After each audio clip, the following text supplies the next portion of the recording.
1991 সালে ভারত সরকার শেষবারের মতো তাদের সঙ্গে যোগাযোগের চেষ্টা করেছিল, কিন্তু পরে বুঝতে পারে এটি সবচেয়ে ভালো সিদ্ধান্ত।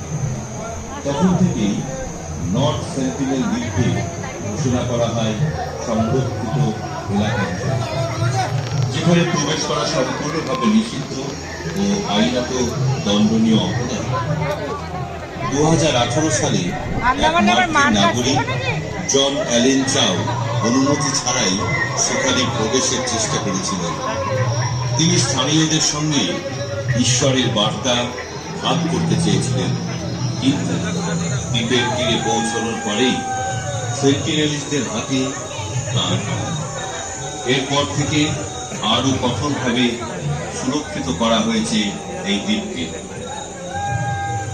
আজও স্যাটেলাইট ইমেজে দেখা যায় ঘন জঙ্গল, বালুকা বেলা আর নীল জলরাশি ঘেরা সেই বাইরের পৃথিবী যতই প্রযুক্তি শিখরে উঠুক, নর্থ সেন্টিনেল দ্বীপে সময় যেন থেমে আছে 1000 বছর আগে সেই মুহূর্তে।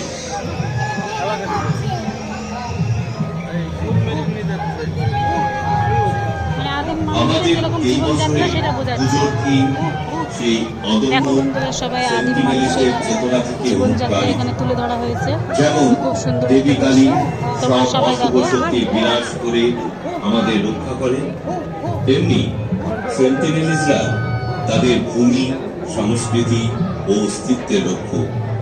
তারা যেন প্রকৃতির অদম্য শক্তির প্রতীক, যারা মনে করিয়ে দেয় সব জায়গা আমাদের জেতার নয়, কিছু স্থান কেবল রক্ষার জন্য সৃষ্টি।